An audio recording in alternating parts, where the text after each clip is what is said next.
नमस्कार विद्यार्थी मित्रों, नोबल्स गुरु ग्रुप और वासुदेव विद्यालय की यूट्यूब चैनल में आप सबका हार्दिक स्वागत है।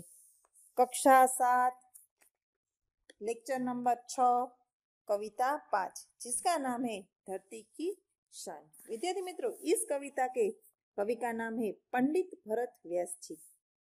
पंडित भरत व्यास जी हमारे जाने माने गीतकार हैं।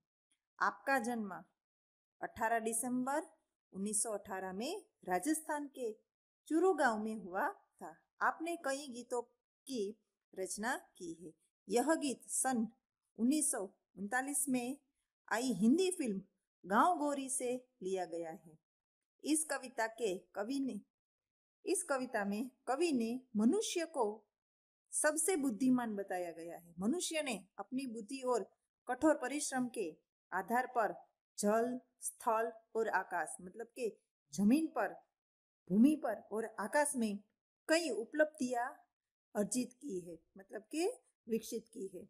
मनुष्य प्रकृति को बहुत समीप तक अपने अनुकूल ढांचे में संकल्प हुआ है। मनुष्य के लिए कोई भी कार्य असंभव नहीं है। मनुष्य जो चाहे वह कर सकता है। यही भाव काव्य में अंतर्निहित है और यही बात मनुष्य की महानता का प्रकार है। तो विद्यार्थी मित्रों, ये कविता मैं आपको आज समझाने जा रही हूँ। धरती की शान तू भारत की संतान, तेरी मुट्ठियों में बंद तूफान है रे, मनुष्य तू बड़ा महान है। ये कवि ने बहुत अच्छी बात बताई है कि हे भारत के पुत्र, तू धरती की शान है और धरती का गौरव है।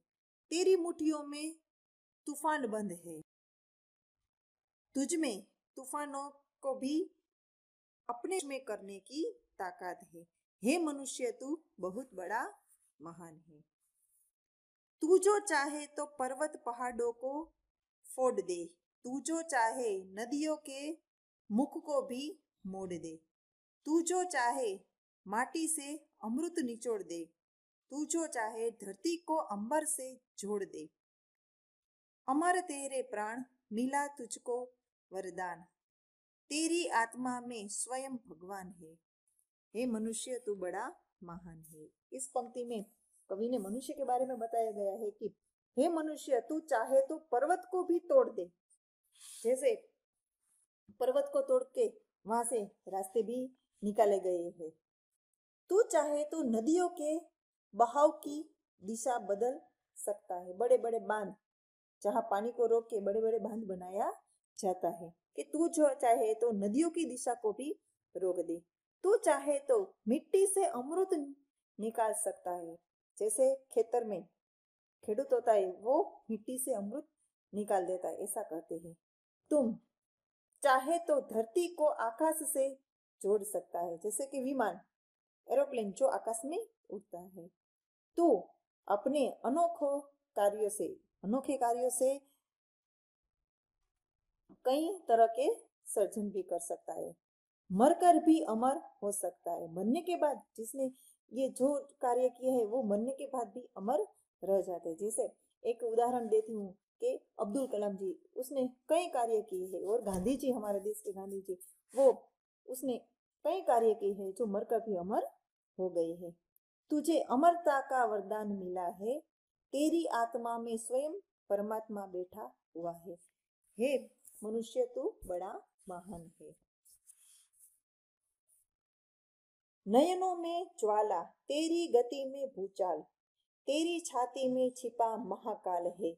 पृथ्वी के लाल तेरा हिमगिरी सा भाल, तेरी मुक्ति में तांडव का ताल है। निज को तू जान, जरा शक्ति पहचान, तेरी वाणी में युग का आह्वान है। हे मनुष्य, तू बड़ा महान है। इस पंक्ति में कहा गया है कि हे मनुष्य, तू क्रोधित हो जाए तो तेरे नेत्र आग बरसा सकते हैं। मनुष्य, अगर तू क्रोधित और गुस्सा हो जाए तो तेरे नेत्र आग बरसा सकते हैं।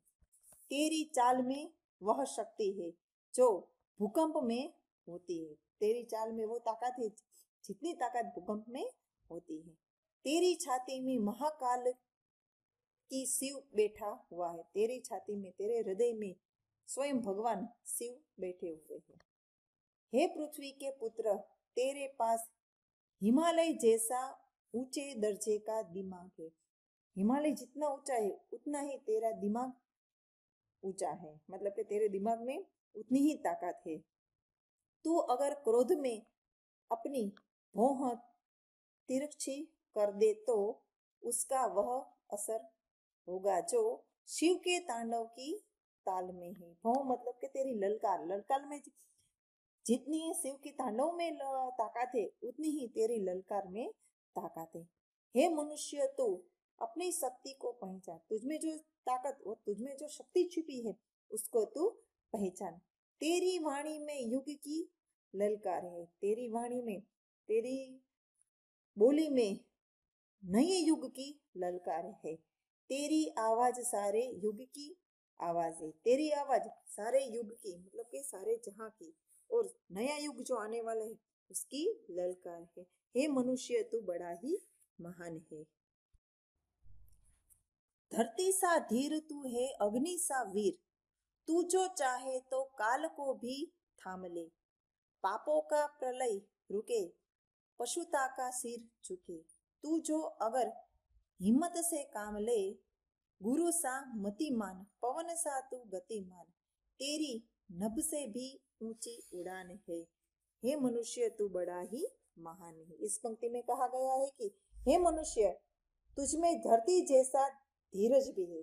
धरती जिस तरह स्थिर खड़ी रही है कि उस तरह तुझमें धीरजता भी है। तुझमें अग्नि जैसी शक्ति है। जितनी ताकत अग्नि में है, अग्नि से लोहा भी पिघल सकता है, उतनी ही ताकत तुझमें है, मतलब कि उतनी ही शक्ति तुझमें रही है। तू चाहे तो काल को भी रोक सकता है। तू चाहे तो काल, मतलब कि जो समय, खराब जो समय है उसको भी रोक सकता है। तू अगर हिम्मत से काम ले तो पापों की विनाशीलता भी रुक सकती है। तू अगर हिम्मत और समझ से काम ले तो पाप की जो विनाशिकता है वो भी रुक सकती है, और आदमी को हैवान बनने से रोका जा सकता है, और आदमी जो हैवान बना हुआ है उसे भी रोका जा सकता है। तुझमें महान देवगुरु जैसी बुद्धिमान है। इसमें बताया गया कि गुरु सा मतिमान तू। बृहस्पति गुरुदेव, जो बृहस्पति गुरु जी है, उसमें जितनी बुद्धि है उतनी बुद्धि तुझमें है। और तू पवन की तरह गतिमान है। पवन की झड़प और उसकी जो स्पीड होती है वो जितनी ताकत वाली है उतनी ही ताकत तुझमें है, और पवन की तरह तू गतिमान है। तू आकाश से भी ऊंचे पहुंचने की शक्ति रखता है। तू आकाश में भी उड़ने की और आकाश में भी पहुंचने की ताकत रख सकता है। हे मनुष्य, तू बड़ा ही महान है। तो विद्यार्थी मित्रों, ये काव्य यहाँ पे पूरा होता है। नमस्ते।